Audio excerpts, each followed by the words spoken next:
Instructor, this is a show that we have 10 students available in the class.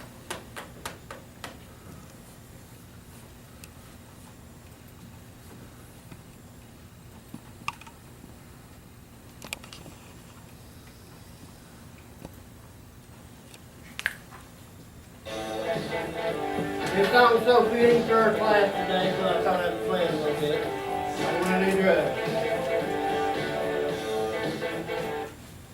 Alright, today we're going to talk about med administration. Appreciate all of you coming.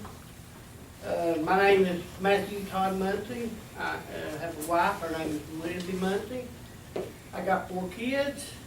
I've been a paramedic for 10 years, I've been a fireman for 20. I love serving people.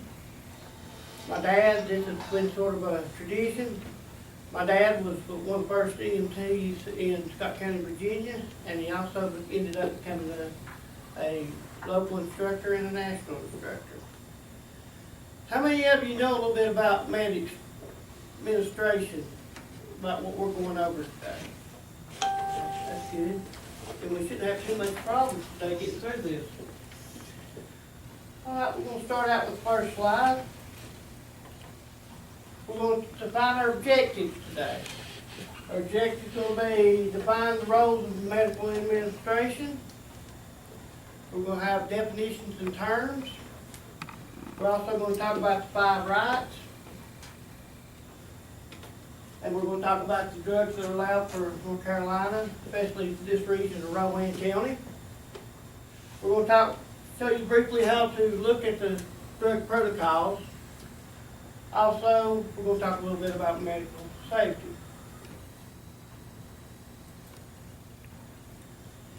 Define the roles of medical administration.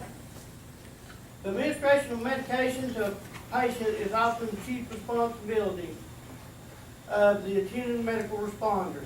The practice of administrating medications involves providing the patient with the substance required intended for the treatment and prevention of medical illnesses and conditions. We're going to talk about the definition. I'm going to tell you some terms that we're going to use throughout the process that you probably need to know. First one is dose. Anybody tell me what your definition of dose would be? The amount of medication that you give the patient. Very good, very good. Did y'all hear that? The amount of medication that you would give a patient. Alright, the next one we're going to talk about is rate. Anybody know what I'm talking about when I talk about rate? How fast you give it. Very good. How fast you give the drug. Next, we're going to talk about the protocol. What would be what you consider a protocol? Guidelines. Very good, guidelines. It's like a cookbook. Cookbook, you have to look down and look what you're cooking, and they got steps and processes. Well, the same way with protocols, you got steps and processes that you have to go through. Administration is what we just talked about. That's what we're going to be doing. We're going to be administering, giving medicine. Sublingual. Somebody tell me what sublingual is. Under the tongue. Under the tongue. What kind of stuff would you have usually that would go under the tongue? Nitroglycerin. Very good. Nitroglycerin. Perfect.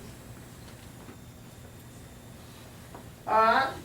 There's a route that we give some drugs. It's called sublingual is one of them, and injections the other. Now, what would you think would be probably used to inject? Needles, right. Sometimes we draw up epi. Epi can be drawn up with a needle. Intermuscular. What would be something that we would give intermuscular? And if you've been bee stung, you know what I'm talking about. Epinephrine. Epinephrine. Very good. Inhalation. What would be something that we would probably inhale? Nasal spray. Nasal spray. That's one of them. Very good. Respiratory medication. Elaborate more on that. Albuterol. Very good. That's what we'll be dealing with is albuterol. Very good, very good. Now, what would be some medications that we'd probably give oral? Liquid. Very good, liquid. We got Benadryl, children's Benadryl, we got ibuprofen, we got glucose here, oral glucose, right here.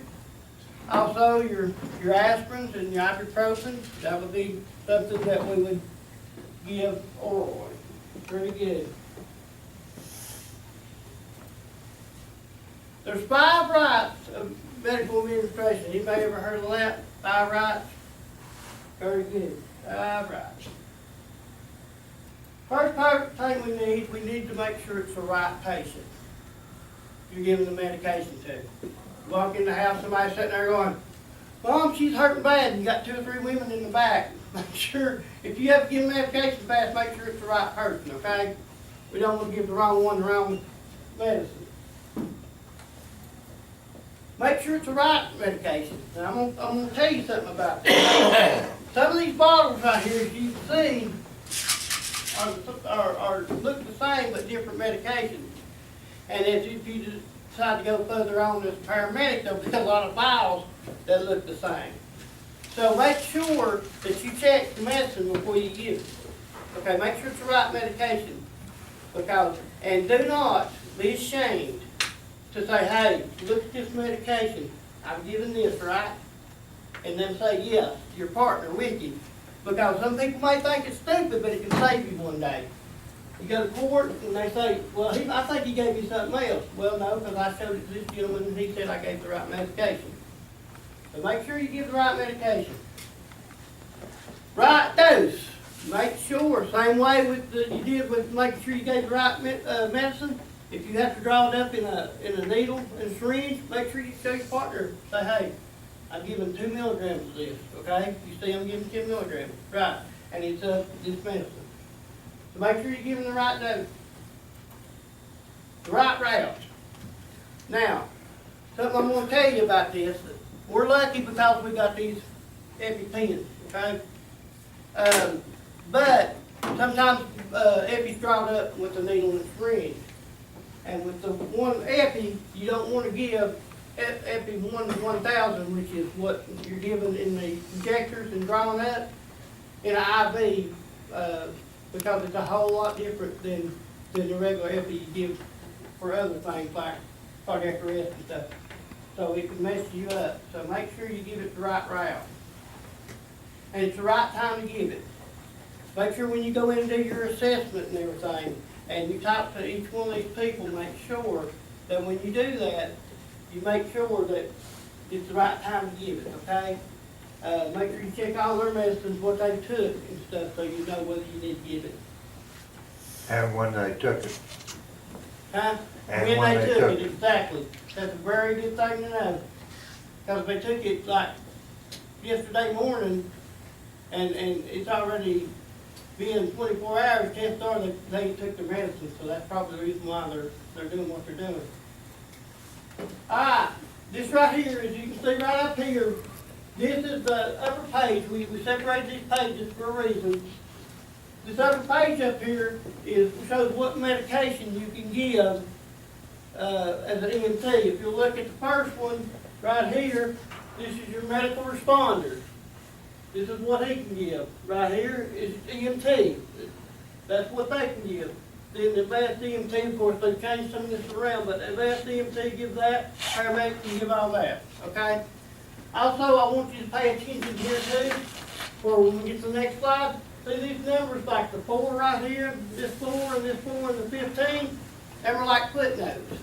So that's something you might want to take a look at down at the bottom of the page, okay? That's your footnotes. So that'll give you a little bit of history. And if you'll read right there, all items in red are required by MCCEP in all systems with EMS personnel credentials. Alright, going to the next page. Now, here's what I'm talking about, your footnotes. Right there. Let me go back. Let's see, one of them was number 4. So you go right down here, number 4, and exponent preparedness of domestic terrorism, EMS response, public safety officer, first responder, recognized by the EMS systems may carry self-administered to administer atropine, and it just goes on. So just remember, I always check, keep from reading the whole thing, I always check the footnote with whatever you're getting, that way you know you'll never mess up, okay? Now, here's the medicines I've got listed so far that you can give in this county. You got acetaminophen, you've got aspirin, you got beta-antagonist preparation, which is albuterol. Now, some of these medicines that we got, if the patient does have the medication, you can assist them with giving it. So albuterol is one of them. Diphenhydramine, epinephrine, oral glucose, narcotic antagonist, which is your Narcan, nasal spray decongestant, which is your Afrin, usually your Afrin, and nitrofuran that you go sublingual, and then non-sterile and anti-inflammatory is your ibuprofen, okay? And then, like I said, your oxygen right there. Alright, first thing I want to talk about is this albuterol. Is anybody familiar with that? I am. Well, I'm going to let you show me a little bit of how to do this and show the whole class, if you don't care, Okay. how to hook this thing up. Now, while she is looking at this, you keep an eye on what she's doing, but I'm going to tell you something about this. And I'm just giving you a brief outline on this because I want you to go in, I want you to look at your protocols, and I want you to read your book, and I want you to be familiar with it in here. Then, when we go to really doing some lab work, then I know you got it. But one thing I want you to remember on the albuterol, before you give that albuterol, what's one thing that you want to check right off the bat? The expiration date? Expiration date, very good, very good. What's a question you want to probably check on all of them? Which patient? Which patient? Yeah, that's another thing, but there's another thing to look for too, and that would be, you want to check and make sure they're not allergic to anything. Now, keep in mind, when you ask somebody, are you allergic to anything, they're going to say no, because chances are, keep yourself ready, because how many people you know has never took albuterol before? So of course they're going to say they're not allergic to it. Number two thing I want to emphasize on that is make sure that you listen to the lung sounds. Because if they're full of fluid and you give them that albuterol, you give a chance of giving them flash pulmonary edema, which you're desperate need of a CPAP, and hope the CPAP, paramedics right close to put CPAP on it, okay? So make sure you remember that. Did everybody watch how she put that together? I'm not really familiar with it. Can you kind of walk through real quick and give me a walkthrough how it's done together? Okay, go ahead. You go right ahead. I'm gonna let you do this. The first thing I did was I checked the medication to make sure that it wasn't expired and didn't have crystals in it or anything floating in it. Okay. You take it off, you pour it in your little cup, and then you just screw it back onto the mask. And if they have a nebulizer, you would hook it up to a nebulizer, but we usually have oxygen. And then you would do it at, I believe it's 8 liters 8 liters per minute. per Very minute. And you want them to put this over and they'll pull this tighter and it'll start misting. And you want them to take deep breaths. They can open their mouth and breathe too. You want to make sure too that they get all of it. So you may have to tap this a time or two because it might good. get Very good. little droplets on it. And you want them to have as much of this medication as you can to open their airway. Very good. And like she's got the mask on there, sometimes they have what we call the peace pipe up here, which is a pipe that they blow on instead of having the mask. Some people get scared with masks on their face, so you got the other choice. Next one, very good by the way, Judy. Next one we're going to talk about is epi injectors. Anybody have any familiarization with this, these things, stuff like that? You got yours with you. Yeah, I'm allergic to bees. Okay. Can you show everybody what you do when you get thing might be. Okay, the first thing you wanna do is remove the safety. This is the safety on this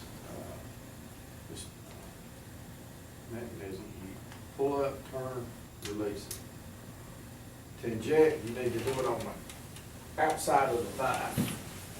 Take a swing, hit the outside of the thigh, you'll hear a pop. Hold for at least 3 seconds. Minister of breath. Very good. Everybody get that? Now keep in mind, these things will be around here, we'll play with them a little bit later after we get through this. But, one of the things you listen for, you're gonna hear a coarse sound when they're breathing.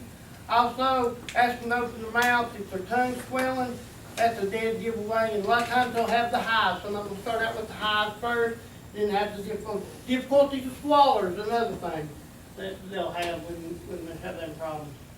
Did you get all them usually when you got bit? Yeah, I did it. I administered it myself. Yeah, but what I'm saying, do you have all them, the difficulty swallowing? Yeah, somewhat. A little Okay. dizzy. I just run from feet. Next, we're gonna talk about Narcan. This is usually what we give for, like overdoses, and it has to be an opioid overdose. Does anybody have any dealings with this? I'm gonna let you show them a little bit of how to do it with this kit right here. One thing you want to check before you get started, one thing you want to check before you do this, check a good blood sugar. And then after you check blood sugar good, you see a pinpointed eye, that's usually a giveaway, but go ahead. Well, first of all, you want to check expiration date with anything. Then you open this thing up, pull this yellow cap out. Then you take the little vial, take the little purple cap, pop it off, stick it on there and you screw it in. Then you take the big cap off, this little nose piece out, screw it on, then you're ready to go. You stick it in their nose and Very good. And a lot of times on this too, if you don't want the paramedic or the ambulance or something to get you, you want to try out with 0.5 first. It's got lines right here. 0.5 just due to the fact you don't want them to come up swinging at you a lot of times because they lost their high. Number 2, they won't projectile vomit halfway across the room when they do that. All right, very good, Dan. Okay, we're gonna talk about the nasal spray here. Does anybody explain it? Yeah, go ahead. We'll let you do it. Been twisted out there. One thing with the nasal spray, you use that a lot of time with when your nose starts bleeding. And what that does, that constricts the vessels and slows down the breathing, hopefully that it will clot. Now, how many sprays do you put in each nostril? 2. 2 in each nostril. Each nostril. And- Okay. And take a deep, inhale while doing it, to help put it where it needs to go. Okay. All right, just make sure, like you said, but make sure before you give that nasal spray, one thing you want to check is a blood pressure. And the reason why, when you have your blood pressure gets like it does, and it gets high, one way of releasing is coming out the nose. So you don't want to give them that if the blood pressure is high, because what it do is make them stroke, because they may be getting close to stroke already. Just like a water heater, like I'm showing you right here. This pop-off valve right here, if it gets too much pressure in the water heater, it's got to release somewhere, it's going to release out the pop-off valve. Same way with your nose.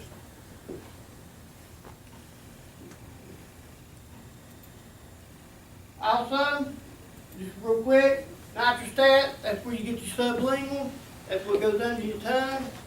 One thing you want to check with that before you give it, you want to check the blood pressure.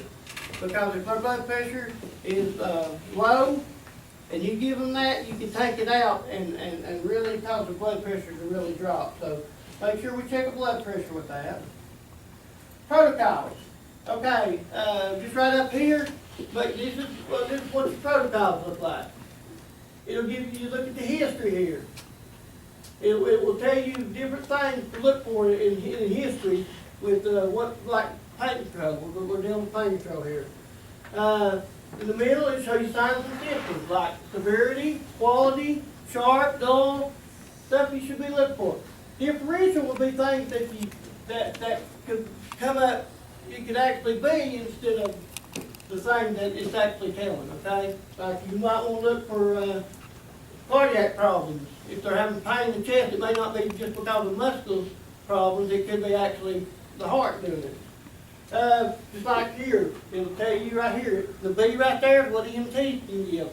Ibuprofen, 10 milligrams per kilogram, okay? 400 to 600 milligrams for adult, 325,000 for acetaminophen. So make sure you check the protocol.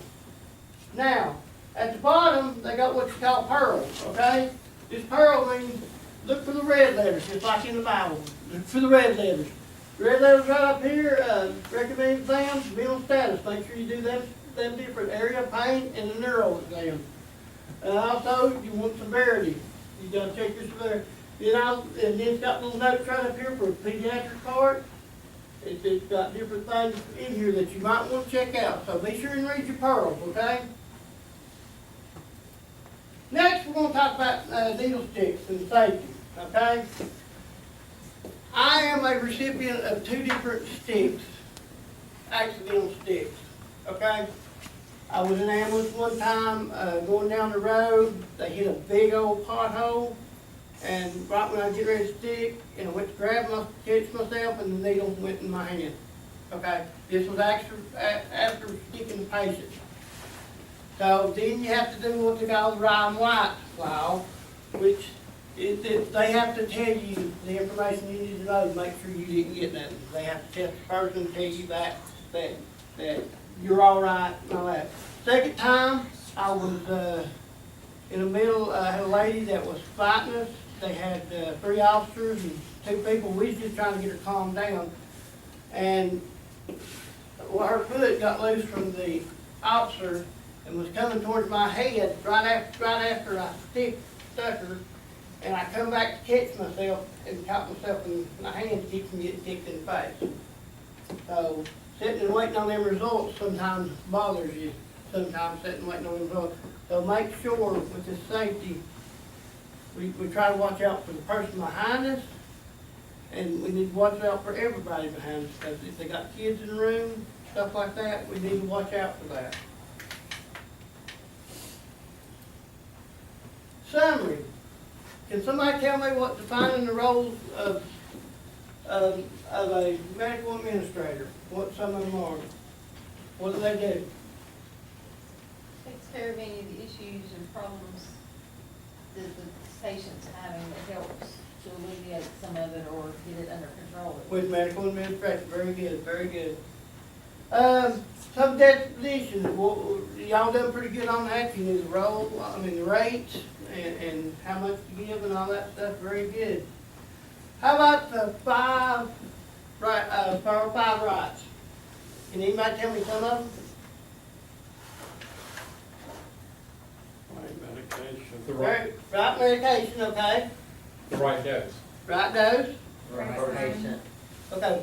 What? the right patient, Right patient, Right time. right time, the route. Expiration? right route. Very good. I love you. Got real good on that. And remember, what was the numbers above the X's in the lines as far as your protocol? I mean, what medicine you can give. It's where you can go back and it tells you, it's basically a protocol sheet where it tells you What the. Right, what you say. what we can, Yeah, and the pearls at the bottom, Yeah. that numbers tells you sort of how yeah. they might ask you to do a little bit of something else or watch for something else. It's what you call a footnote. Very good. Drug protocols. Anybody seem to get them all right?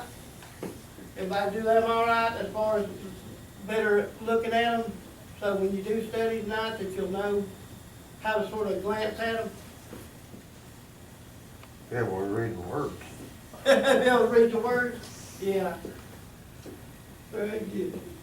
Now, everybody's pretty good with the safety part of it, knowing, as far as safety, looking out around you. Make sure, one more thing I was gonna let you know, when you do have to do it, draw it up with, medicine and that needle sticking out, when you go to put it in the cap, you don't hold it and do like that, because you have a chance, you stick it in that right there and get it in the cap, and then you hold it and press it in. That's another safety issue. I didn't tell you, I wanted to make sure that I did get across.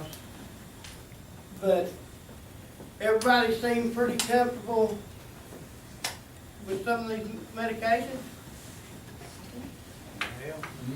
Okay, what kind of questions? Anybody got any questions? One thing, where I worked at the VA, they tell you what needles don't recap, Okay, because you can accidentally stick yourself. very good. Either don't cap or do like I said, put it right there, cap's right there, put it inside the cap, hold it in, do like that. That's one thing we're talking about. Right, but very good. If you don't have to cap them, don't do it, okay? If you can get them put away in the sharps without having to cap them, that's the best way to go. Yeah. Got any questions?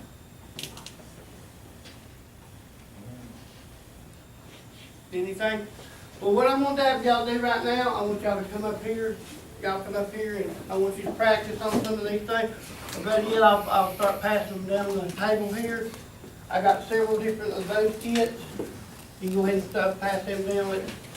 I've got another EpiPen right here, that y'all can start on that. I'm gonna move this over here, down here. Can I still got medicine in you here, put one of your so. instructions out where you do count to 3?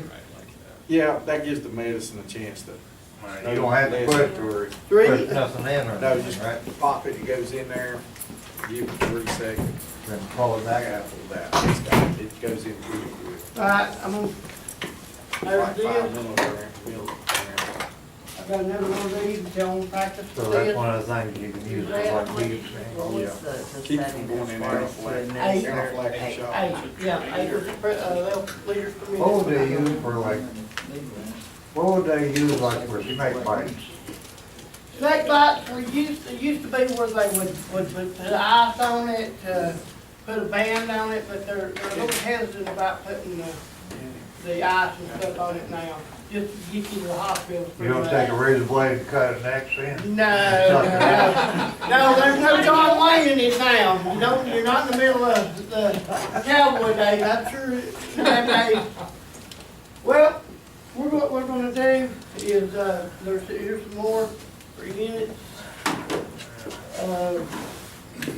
There's the glucose, 37.5 milligrams. What's one thing you wanna make sure you do when you give that medicine? They gotta be what? Yeah, but what do they gotta be? They have to be conscious enough to There it is, swallow. conscious, you gotta be They conscious. have to be conscious enough, you can't give it to an unconscious person. You don't want to choke them. Aspirin, you'll read all this in the book. You'll read all this in the book. Aspirin, make sure that, What other things do counties like the EpiPen besides epinephrine? EpiPens, well, biggest thing is epi. That's what we're gonna be dealing with. Well, I appreciate you coming tonight, and I hope you did learn something. If you got any questions, be sure to call me, email me, whatever you do. I hope you come back next time. I hope you enjoyed the pizza tonight, and I appreciate you being here with That's me. charged up. And I appreciate it, and y'all have a good night and be safe getting home. Thank you.